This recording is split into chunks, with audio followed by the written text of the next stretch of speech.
এটা হচ্ছে গিয়ে ফরিদপুর ঢাকার থেকে একেবারে কুষ্টিয়া শিয়ালদহ পর্যন্ত যে রেল লাইন, এটা ব্রড গেজ না মিটার গেজ বলে এটারে। এটা চওড়া রাস্তাটা, লাইনটা চওড়া অনেক। যাই হোক, খুবই একেবারে দারুণ একটা কি বলে প্রাকৃতিক নৈসর্গ বলা যেতে পারে এটারে। দুই পাশে একেবারে গাছে আর অরণ্যে ঘেরা, অরণ্যের পাশাপাশি আবার বাড়িঘরও আছে, বেশ চমৎকার।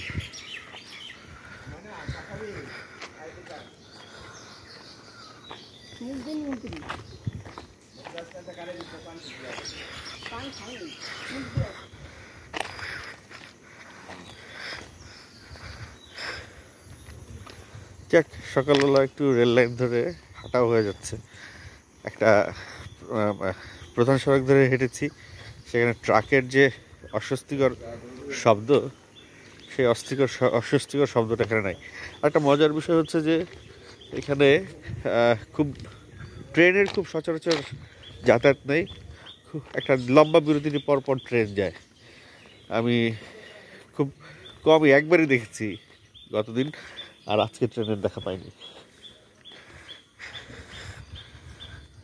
এবং রেল লাইনের ধার ঘেঁষে অনেক চায়ের দোকানও আছে। সবগুলো চায়ের দোকান খুলেও নেই, অনেকগুলো খুলেছে।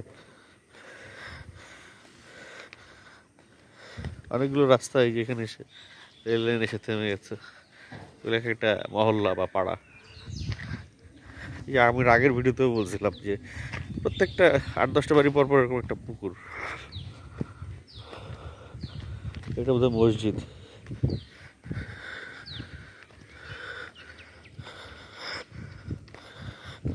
বড় লোকের মসজিদ, তো অনেকগুলো এসি দেখা যাচ্ছে। যদিও মসজিদ ধনী গরিবের না, সবার।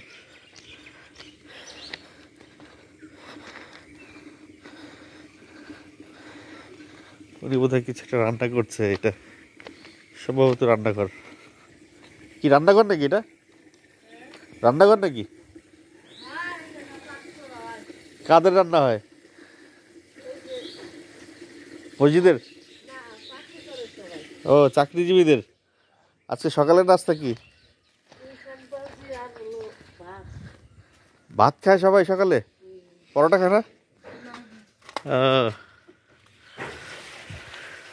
পুঁই শাক ভাজিতে ভাত খাবে? এই মাস হিসেবে টাকা দেয় না? 3 বেলা? মাসে কত দেয়?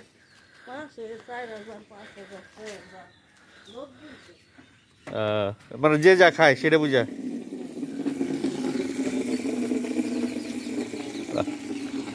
ওনারা থাকে কোথায়? এই রুমেই থাকে? ম্যাচ নাকি এটা? ও, এটা ম্যাচ। ফরিদপুর শহরে একটা ম্যাচ। বাহ,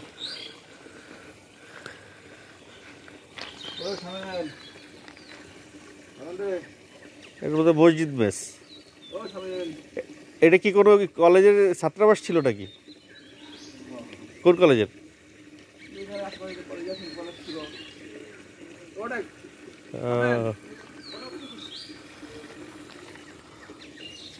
সিট ভাড়া কত এখানে? সিট ভাড়া কত এখানে? 900 টাকা। ওই যে গোসলের ব্যবস্থা, এই যে রান্নার ব্যবস্থা, এই যে থাকার ব্যবস্থা, বেশ এরকম একটা পরিবেশে থাকা খাওয়া খারাপ না।